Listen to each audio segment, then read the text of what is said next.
बड़ा प्रोग्राम होता है, 500 लोग इकट्ठा हो गए, तब भी उस पर तमाम वीआईपीज़ यहाँ जो कैलाश सत्यार्थी साहब जब आए थे, शबाना आज़मी जी जब आई थी। क्या बात कर रहे हैं, कैलाश सत्यार्थी यहाँ आए थे? जी, कैलाश सत्यार्थी साहब यहाँ आए थे और राजेंद्र सिंह जी जो जल पुरुष के नाम से हैं वो यहाँ आ चुके हैं। अच्छा। शबाना आज़मी जी यहाँ जब भी मिजवा आती हैं इस विद्यालय पे आती हैं और जिलाधीश तीस्ता सीतलवाड़ जी यहाँ 3 बार इस विद्यालय पर आ चुकी हैं। किस तरीके से खाना बना करके वो भी 10 बजे तक दे देना है, तो एक समस्या हमको है कि और कुछ संख्या इन रसोइयों को बढ़ानी चाहिए सरकार को, जिससे समय पे खाना मिल सके। नहीं तो अगर यह इतनी मेहनत से ना बनाए तो जो 10 बजे खाना देना है, अगर ये लोग ढील हम इनको छोड़ दें या ये लोग मेहनत ना करें तो 12 बजे खाना मिलेगा जब छुट्टी होने के। तो थोड़ा संख्या और बढ़नी चाहिए। इसके लिए आपने क्या संबंधित विभाग के अधिकारियों को लिखा? हमने तो पत्र अपने जिला विशेष शिक्षा अधिकारी को दिया है, लेकिन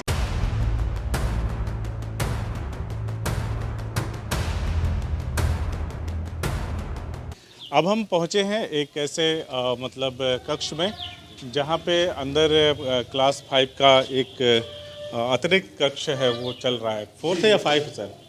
नहीं, ये कक्षा 2 का। अजय कक्षा 2 का? जी। अच्छा, ये कक्षा 2 का जी। और यहाँ पे कुछ ऑफिस वगैरह भी बनाए गए हैं। हमारे शिक्षक लोग हैं यहाँ बैठते हैं, क्योंकि आप जानते होंगे कि अब विद्यालयों में इतना काम कागज़ का भी रहता है कि कोई न कोई शिक्षक इसमें उसको मजबूरी होती है कि उसको किया जाए, नहीं तो फिर आंकड़े गड़बड़ा जाते हैं। तो यहाँ अगर पठन पाठन के बाद कुछ शिक्षक बैठे रहते हैं, कोई भी सूचना देनी होती है तो यहाँ बैठ करके वो लोग बनाते हैं। और हमने महिला अपने सामान्य शिक्षिकाओं के लिए अलग एक ऑफिस बना रखा है, जहाँ हाँ महिलाएं बैठती हैं और दोपहर के खाने के समय अपना कुछ नाश्ता भोजन करती हैं। बहुत शानदार। और कक्षा 2 का क्लास, ये कक्षा 2 का, ये देखिए छोटे छोटे बच्चे हैं, कक्षा 2 के छात्र हैं। और हम इसके पहले भी आए थे, तब उस वक्त हम लोगों ने इनसे सिर्फ बातचीत करी थी। तो ये देखिए नन्हे मुन्ने बच्चे हैं जो बैठे हैं और इसमें से एक बच्ची है, इससे हमने एक कविता सुनी थी, बहुत बढ़िया कविता। थोड़ा तेज बोल के बताना, नाम पहले बताओ क्या है? जानवी। जानवी, खड़ी हो जाओ बेटा। ये या आप सही से। जानवी, एक कविता सुनाया था जब हम लोग आए थे, इसके पहले आपने एक कविता सुनाया था, सुनाइए बेटा तेज आवाज। जिसने सूरज चांद बनाया, जिसने तारों को चमकाया, जिसने फूलों को महकाया, जिसने चिड़ियों को चहकाया, जिसने सारा जगत बनाया, हम इस ईश्वर के गुण गाएं, उसी प्रेम से शीश झुकाएं। वाह, बेहद शानदार। एक बार जोरदार ताली बजाइए आप लोग। देखिए ये कक्षा 2 के बच्चे हैं और वाकई शानदार है यहाँ का हर एक चीज़। अब हम लोग बाहर चलेंगे। इधर भी अगर आप और चाहें जो हमारे अच्छा हाँ, इस जगह में मैं देख रहा हूँ बहुत सारे तस्वीरें लगी हुई हैं, उसके पीछे का क्या कारण? इसका कारण एक ही था कि जो हमने सोचा कि आजमगढ़ जनपद पे कम से कम जिन महान विभूतियों ने, जिन नाटककारों ने या जिन कवियों ने या लेखकों ने जन्म लिया, उनका कम से कम हम शिक्षकों को उनका इतिहास जानना चाहिए कि हमारे जनपद में इस प्रतिभा के लोग जन्मे।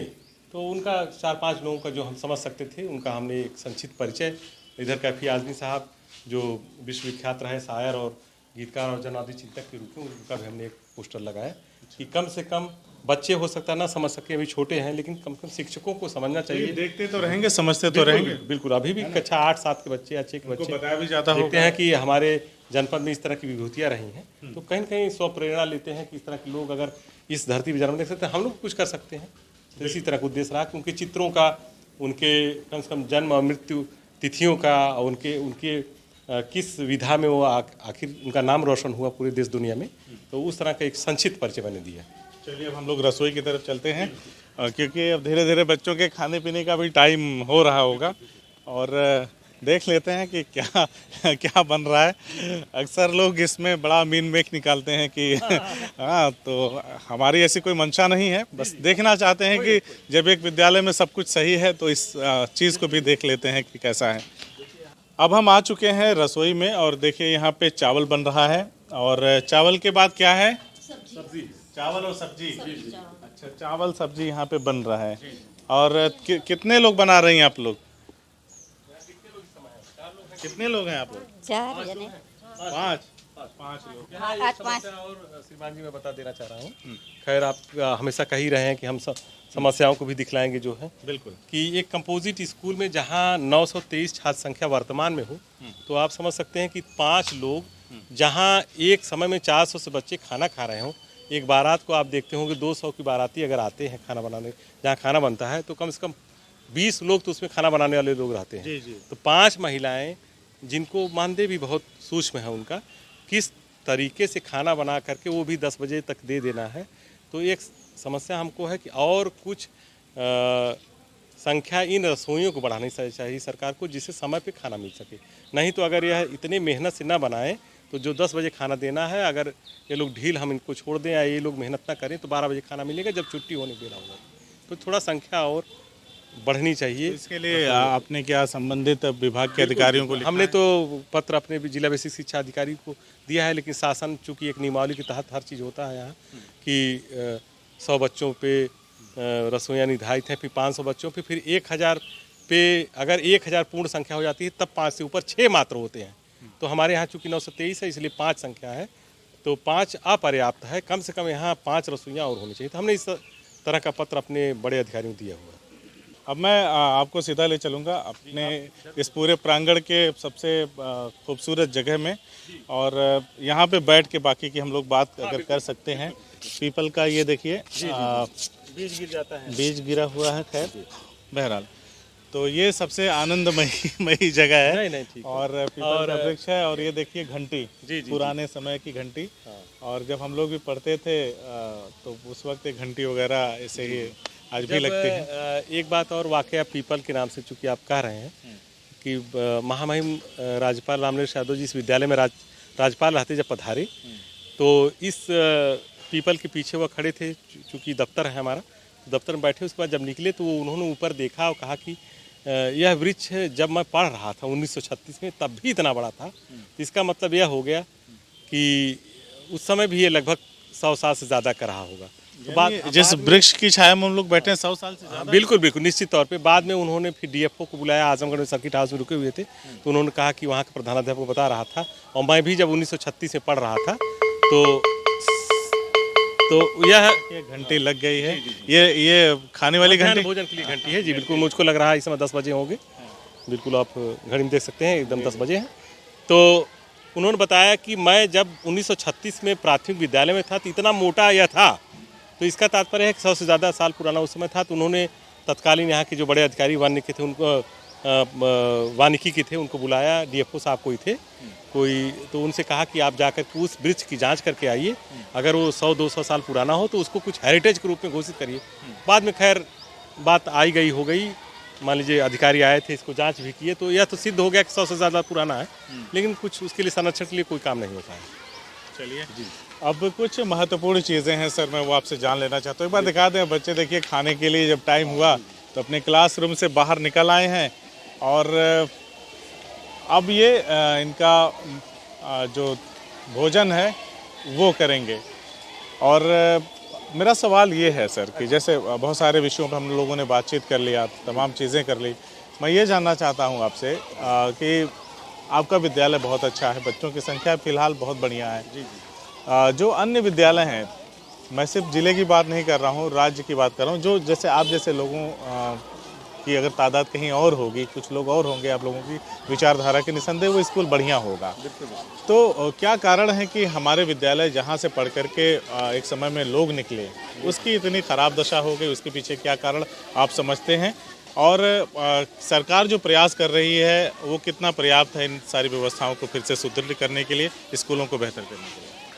अब देखिए, पुरानी परिस्थितियाँ क्या बीच में रहीं वह तो हम बहुत ज़्यादा नहीं समझ सकते हैं, लेकिन निश्चित तौर पे प्राथमिक शिक्षा का पराभव यह 1990 के आसपास से लगातार होता रहा, और उसका बहुत कारण हम गिनवा नहीं सकते हैं। लेकिन यह सरकार जब भाजपा की आई तो उन्होंने कम से कम 2-1 मद इस तरह के रेज़ किए, जैसे कंपोजिट ग्रांट, कि पहले एक प्रधानाध्यापक यह सोचता था कि एक चाक का टुकड़ा भी अगर उसको खरीदना है, एक टाट पट्टी भी खरीदनी है, तो कहाँ से पैसा आएगा? तो या तो वह अपने वेतन से पैसा खर्च करता या कहीं से मांग करके कुछ ले आता। लेकिन बाद में इस सरकार ने सोचा कि क्यों न छात्र संख्या अनुरूप एक कंपोजिट ग्रांट बनाई जाए, जो 25,000 से लेकर के 1 लाख रुपए तक छात्र संख्या के अनुरूप होती है। तो कंपोजिट ग्रांट आने लगी तो विद्यालय सुधरने लगे, और लगातार उसमें जो चाक डस्टर और अच्छी सुविधाओं का अभाव था, तो होने लगा। तो इस सरकार में इतना ध्यान दिया। और एक चीज़ और हुई कि ग्राम पंचायत से आप देखते हो कि एक कायाकल्प योजना सरकार ने ही बनाया कि ग्राम पंचायतें कायाकल्प से विद्यालय में कोई भी काम कितना भी बड़ा हो कर सकती हैं, जिसका उस पर कोई रोक नहीं है, एस्टीमेट बनवा लें और काम कराएं। तो उससे विद्यालयों की दशा जो भौतिक परिवेश, सरकार गंभीर है इन विषयों को। बिल्कुल सरकार गंभीर है और लगातार यह प्रयास कर रही है। बस उस एक ही चीज़ होना चाहिए कि अब शिक्षक आने चाहिए, क्योंकि जब अब बच्चे बढ़ रहे हैं उस भौतिक परिवेश की वजह से, उनकी सुविधाओं की वजह से, तो अब शिक्षकों की निहायत ज़रूरत है। क्योंकि जब तक कक्षाओं में शिक्षक नहीं रहेंगे तो बिना शिक्षक आपके स्कूल की बात करें तो बच्चों के अनुपात में जितने शिक्षक हैं उनके क्या? बिल्कुल हमारे यहाँ सब 10 पूर्णकालिक शिक्षक और 2 जो शिक्षा हाँ बैठे जो शिक्षा मित्र और 3 अन्वेषक हैं। तो उस तरह से हमारे यहाँ 15 संख्या है, एक अनुचर होकर के 16 की संख्या है। लेकिन हमको लगता है, और अगर प्रोपोर्शन वो जोड़ा जाए अनुपात, तो कम से कम 12 या 15 शिक्षकों की यहाँ कम से कम आवश्यकता है। क्योंकि कुछ कक्षाएं इस तरह की हैं जो एक कक्षाओं में ज़्यादा बच्चे हो गए हैं कि 100 से ज़्यादा बच्चों को एक शिक्षक एक बार में संभालना, उनको होमवर्क देना, उनकी कापियाँ जांचना जो नामुमकिन सी हो जाती है। तो 2 कक्षाएं संचालित हों और कक्षों की संख्या, क्लासरूम की संख्या और बढ़ा दी जाए तो और अच्छे ढंग से स्कूल चल सकेगा और बेहतर हो। बिल्कुल। अच्छा, सरकार जो तमाम योजनाएं चला रही है, तमाम जो स्कीमें चला रही है, या अभी हालिया अगर बात करें तो स्कूल चलो अभियान को लेकर के सरकार की जो गंभीरता है, तमाम ऐसे आदेश आ गए हैं कि जिससे कहीं ना कहीं मैंने देखा है व्यक्तिगत रूप से, बहुत सारे मेरे जो मित्र हैं शिक्षक हैं, उनके मन में कुछ ऐसी नाराज़गी भी है कि एक जो प्रेशर क्रिएट किया जा रहा है कि वेतन रोक दिया जाएगा अगर इतनी संख्या जो निर्धारित है वो एडमिशन नहीं कंप्लीट हो पाता। तो ये सब चीज़ों को आप लोग किस दृष्टिकोण से देखते हैं? बिल्कुल सही आपने प्रश्न किया। देखिए, सच्चाई तो यह है कि सरकार जब गंभीर है प्राथमिक शिक्षा जो बुनियादी शिक्षा मानी जाती है उसके लिए, तो जब विद्यालय अच्छे बना दिए गए, वहाँ रसोई अच्छी बन गई, रसोइयाँ आ गए, गैस सिलेंडर आ गया, तो सबसे पहले तो उस विद्यालय की सुरक्षा संरक्षा के लिए एक कम से कम चौकीदार कह लें या अनुचर कह लें, हर विद्यालय में एक अनुचर या चौकीदार होना चाहिए जो 24 घंटे का जिम्मेदार हो कि कम से कम विद्यालय के समय के उपरांत रात में या शाम को या सवेरे कभी ताला तोड़ के घुस जा रहा है, कोई कभी आप आए दिन घटनाएं घट रही हैं कि चोरी हो जा रही हैं, तो एक अनुचर की अत्यंत आवश्यकता है। दूसरी बात जो आप मूल सवाल उठाए थे कि किस तरह से शिक्षकों को अन्य कार्यों में लगा दिया जा रहा है, सही है कि आंकड़ा इतना ज़्यादा मांगे जा रहे हैं और कहीं भी आवश्यकता भी पड़ जाती है कि रोज़ का रोज़ यह सरकार सोच रही कि कितने बच्चे प्रवेश ले रहे हैं, रोज़ का रोज़ कुछ न कुछ आंकड़ा हम लोग से मांगा जाता है। तो उसके लिए एक लिपिक की भी आवश्यकता है कि हर विद्यालय में एक व्यक्ति को, बेरोजगार व्यक्ति को रोजगार मिलेगा। दूसरी बात, जो शिक्षक लगातार उन लिपिकीय कार्यों में लगे रहते हैं कि वो बैठ करके अपने उनका वादन लगा हुआ, उनका पीरियड चल रहा है, पता लगा कोई आवश्यक सूचना देनी हुई तो वो बैठ करके प्रधानाध्यापक के पास या दोनों दफ्तरों में बैठ करके वो कोई न कुछ बना रहे हैं, तो उससे शिक्षा बाधित होती है। जो मूल उद्देश्य सरकार भी चाहती है कि शिक्षा सुधर जाए, वो भी प्राइमरी एजुकेशन सुधर जाए, जो कि सब लोग जानते हैं कि अगर प्राइमरी एजुकेशन सुधरेगा तभी ऊंची शिक्षा जो होती है, हायर एजुकेशन या इंटरमीडिएट सबकी अच्छी बनेगी। तो निश्चित तौर पे हम लोगों को या प्रधानाध्यापकों को या उन विद्यालयों में जहाँ कम से कम छात्र संख्या अच्छी है, एक क्लर्क और विद्यालय की सुरक्षा संरक्षण के लिए एक चौकीदार अत्यंत आवश्यक है। नहीं तो जो मूल उद्देश्य सरकारों का है, जो जनमानस को अच्छा उठाने के लिए शिक्षा के माध्यम से, वो पूरा नहीं हो पाएगा। एक चीज़ मैं आपसे और समझना चाहूँगा, जैसे अब तो विद्यालय बढ़िया हो गए, आप जैसे लोग विद्यालय को खूबसूरत भी बना दिए हैं, जो चारों तरफ हरियाली से आच्छादित हो गए हैं, तो ऐसे स्कूल, ऐसे परिवेश में जैसे कॉन्वेंट स्कूल, प्राइवेट स्कूल भी हैं, तो बनिस्बत यहाँ भेजने में अब क्या रुझान है गार्जियनों का? जब ऐसे स्कूल सामने आते हैं तो उनका क्या रिएक्शन रहता है कि नहीं हम उसमें पढ़ाएंगे या यहाँ पे पढ़ाएंगे अपने बच्चों को? नहीं, देखिए, शुरुआती दौर तो थोड़ा बड़ा शिद्दत भरा रहा, मेहनत वाला था, लेकिन मेहनत कहीं न कहीं सफल हुई और लोग यह जान गए कि यह परिसर बहुत अच्छा है, साफ़ सुथरा है, यहाँ खाना बहुत साफ़ सुथरा बनता है और हमारे बच्चे अच्छी शिक्षा ग्रहण कर सकते हैं। मूल उद्देश्य शिक्षा है, तो अच्छी शिक्षा ग्रहण कर सकते हैं। तो तमाम लोग इस विद्यालय में, आप विश्वास नहीं करेंगे कि पिछली बार 250 से ज़्यादा एडमिशन हुए और उसका 2 कारण रहा। एक तो कोविड काल था उसमें अनेक लोग जो आर्थिक दृष्टिकोण से कमज़ोर अभिभावक थे, उनका एडमिशन यदा कदा कॉन्वेंटेनियस या so called English medium school में था। वहाँ फीस ज़्यादा लगने लगी, तो उन्होंने अपने बच्चे को छुड़ा करके यहाँ एडमिशन लिया। और यहाँ के अच्छाइयों की वजह से भी अनेक जो अगल बगल के इंग्लिश मीडियम स्कूल हैं, वहाँ से लोग अपना सोच परिवर्तित हो रही है। बिल्कुल परिवर्तित हो रही है कि अब चूँकि यहाँ के शिक्षक वेल क्वालिफाइड हैं, ट्रेंड हैं और अच्छे स्कूलों से पढ़े हुए लोग हैं और ये प्रशिक्षित हैं, तो नज़रिया ये बिल्कुल समाज का बदला है, धीरे धीरे बदल रहा है। कि हमको जो प्राथमिक विद्यालय में लोग हीन भावना से ये सोचते थे कि अगर हमारा बच्चा चला जाएगा और प्राथमिक विद्यालय में तो क्या लोग अगल बगल वाले कहेंगे, तो यह तिलस्म, यह गलत चीज़ें टूट रही हैं। तो बहुत से ऐसे शिक्षक हमसे, ऐसे अभिभावक आके मिलते हैं कि हम लोग अपना दाखिला कराना चाहते हैं। उनको जब हम बताते हैं कि यहाँ बैग से लेकर के किताबें से लेकर के खाना सब मुफ्त है, तो कुछ आर्थिक दृष्टिकोण से कमज़ोर लोग और कुछ अच्छे घरों के भी लोग की शिक्षा अच्छी होगी, इतना अच्छा परिवेश मिलेगा, तो क्यों ना वो छोटे विद्यालय में जहाँ हम ज़्यादा पैसा भी दे रहे हैं और परिवेश भी अच्छा नहीं है, तो उससे लोग नाम कटवा करके यहाँ प्रवेश ले रहे हैं। तो एक बहुत ही महत्वपूर्ण सवाल आखिर में मैं आपसे पूछना चाहता हूं, अगर वो ना पूछा तो फिर मुझे लगेगा कि मतलब उस चीज़ पे हमने बात नहीं किया और उसके बिना मुझे लगेगा कि सारी बातचीत हमारी अधूरी रही। जी। इतने सारे बच्चों की संख्या और इतना बड़ा स्कूल का पूरा ये कैंपस है और मुझे कहीं भी गंदगी नहीं मिली। मतलब मैं ये अपनी तरफ से किसी को खुश करने के लिए नहीं बोल रहा हूँ, जो मुझे महसूस हुआ है मैं वो कह रहा हूँ। तो कहीं भी मुझे गंदगी देखने को नहीं मिली, कहीं भी कुछ आलतू फालतू प्लास्टिक वगैरह भी कहीं मुझे नहीं दिखाई दिया।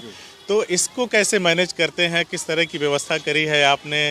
कौन इन फूलों की बागवानी करता है, कौन इन पौधों को पानी देता है, कौन साफ सफाई करता है? देखिए सर, आप तो अच्छे पत्रकार हैं। There is will there is way. तो एक मन में रहा कि अगर चाह किसी के लिए है, अच्छाइयों के लिए है, तो कहीं न कहीं रास्ता निकल ही आता है। तो पहले ही हमने शुरुआत में ही आपसे बताया कि इस विद्यालय में मैं छात्र रहा तो भावनात्मक लगाव था। तो कुछ समुदाय का जब हम काम करने लगे तो पहले तो अपना पैसा हमने जेब से लगाया, हज़ारों हज़ार लगाया, लेकिन बाद में कुछ ऐसे लोग जो यहाँ से उच्च शिक्षित जो अधिकारी लोग हैं आए कि राजेश आप इतना अच्छा कर रहे हैं तो हमारी कुछ मदद ले लीजिए। और अनेक लोगों ने हमारे विद्यालय प्रबंध समिति की जो एक खाता होता है उसमें दान दिया। उसमें एक सज्जन जो इस विद्यालय के पढ़े लिखे हरिलाल जी हैं, उन्होंने बताया, उन्होंने कहा कि राजेश आप किसी से बताइएगा मत, अपना खाता दे दीजिए। और देहरादून में वो ONGC के इसमें भारत के दूसरे नंबर के अधिकारी हैं, उन्होंने 1 लाख रुपए दिया। इसी तरह से एक भांजा मेरा आया हुआ था, वो IITian है, उसने देखा कि आप इतना अच्छा काम कर रहे हैं तो उसने 2 लाख रुपए चेक से हमारे SNC में दिया, जिसका मेरे पास सब ब्यौरा भी है। तो अनेक लोग, किसी ने 1000 रुपये, किसी ने गमले के रूप में, किसी ने पौधे के रूप में, कोई एक सज्जन यहाँ के पढ़े लिखे हैं तो उन्होंने कहा कि हैंड पाइप मैं लगवा देता हूँ। और संजोग से यहाँ के प्रधान भी बहुत अच्छे थे, डॉक्टर सुभाष यादव जी, वह भी इसी विद्यालय से प्राथमिक शिक्षा ग्रहण की है, तो उन्होंने खड़ंजा वगैरह जो दिख रहा है या जो इंटरलॉकिंग वगैरह दिख रही है उन्होंने दिया।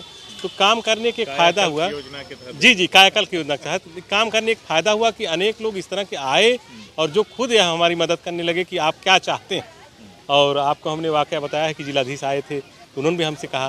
तो इस तरह से मेहनत करने की वजह से कुछ इस तरह के ग्रुप्स, कुछ इस तरह के सज्जन उभर ही आए, जो अनेक लोग इसमें हैं कि जो 100 रुपये से लेकर के 1 लाख 2 लाख रुपए तक हमको मदद किए और आज इस कदर स्कूल बना। तो ये है कहानी उस ऐसे ऐतिहासिक स्कूल की जिसकी इतनी लंबी गाथा है कि 100 साल से ज़्यादा भी पुराना ये स्कूल है। और दूसरा यहाँ पे आप देख रहे हैं किस तरह से रख रखाव है, किस तरह से यहाँ पे सुसज्जित है चारों तरफ का माहौल। और इस स्कूल के बारे में मैं क्या कहूँ, जो लोग भी हमारी इस वीडियो को देख रहे हैं वो चिंतन करें, मनन करें, क्या उत्तर प्रदेश के, क्या आजमगढ़ के अन्य स्कूल ऐसे नहीं हो सकते? बिल्कुल हो सकते हैं, लेकिन उसके लिए एक काम करना पड़ेगा। सर ने जैसा बताया, राजेश कुमार यादव जी ने जैसा बताया कि जहां चाह है वहीं राह है। अगर आप अच्छाइयों की तरफ मुड़ना चाहते हैं तो आपको प्रयास करना होगा, और प्रयास ही हमें सफलता के पहले पायदान से लेकर सफलता की मंजिल को तय करने का मार्ग प्रशस्त करते हैं। अगर हम अपनी सोच, अपने कदम नहीं बढ़ाएंगे तो हम अपने जीवन में कुछ भी नहीं कर पाएंगे। आप सोच के देखिए एक बार, आजमगढ़ का कोई भी कॉन्वेंट स्कूल हो, मैं किसी का नाम नहीं ले रहा, मैं किसी की बुराई नहीं कर रहा, क्या आपको वहाँ पे ऐसा हरा भरा कैंपस मिलेगा? क्या दिखाई देगा? और 7 बीघे 7 बीघे का प्रांगण है जी। 7 बीघे का प्रांगण है। बच्चे देखिए कितनी खुशहाली से अपने बर्तन को लेके जा रहे हैं भोजन करने। कोई घूम रहा है, कोई खेल रहा है, कोई कूद रहा है, क्योंकि उनका ये समय निर्धारित है। अपने निर्धारित समय पे वो सारी चीज़ें कर रहे हैं।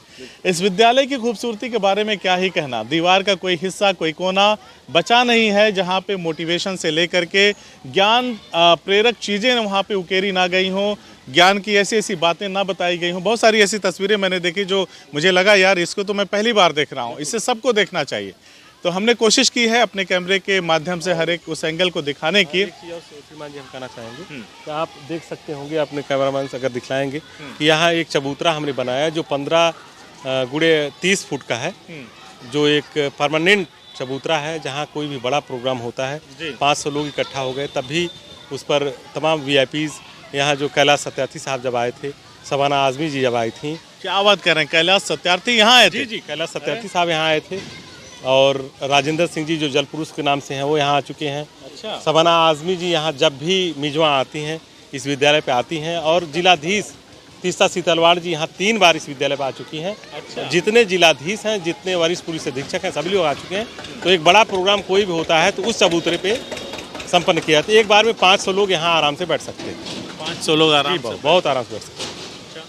तो मैं कह रहा था कि जहाँ तक हमारे कैमरे की निगाहें पहुँचे वहाँ तक हमने देखने की कोशिश की, आपको दिखाने की कोशिश की, और ये बताने की कोशिश की कि इस दुनिया में कुछ बुरा ही सब कुछ नहीं है, अच्छाइयाँ बहुत हैं, लेकिन अच्छाइयों तक आपको पहुँचना होगा और ऐसी अच्छाइयों को पूरी दुनिया में फैलाना होगा ताकि पूरी दुनिया अच्छी हो। बहरहाल हम तो यही चाहते हैं कि कम से कम हमारा देश अच्छा हो, हमारा प्रदेश अच्छा हो और हमारा ज़िला आजमगढ़ अच्छा हो। ऐसे तमाम अध्यापकों से, ऐसे तमाम विद्यालयों के बारे में अगर हमें कहीं जानने समझने का मौका मिलेगा, आप जैसे लोगों से पूछेंगे कि कहीं अगर और भी ऐसी व्यवस्था है तो बताइए, हम उस विद्यालय तक भी पहुंचेंगे, वहाँ के शिक्षकों को दिखाएंगे, वहाँ के बच्चों को दिखाएंगे, वहाँ के प्रांगण को दिखाएंगे, स्कूल की हर एक व्यवस्था को दिखाएंगे, ताकि आप भी सोचिए, आप भी कोशिश करिए। हमारे इन्हीं प्रयासों से बदलेगा भारत, और दूसरा कोई प्रयास, दूसरा कोई कारण नहीं है भारत को बदलने का। हमारे आपके समग्र प्रयास से ही भारत बदलेगा। जय हिंद।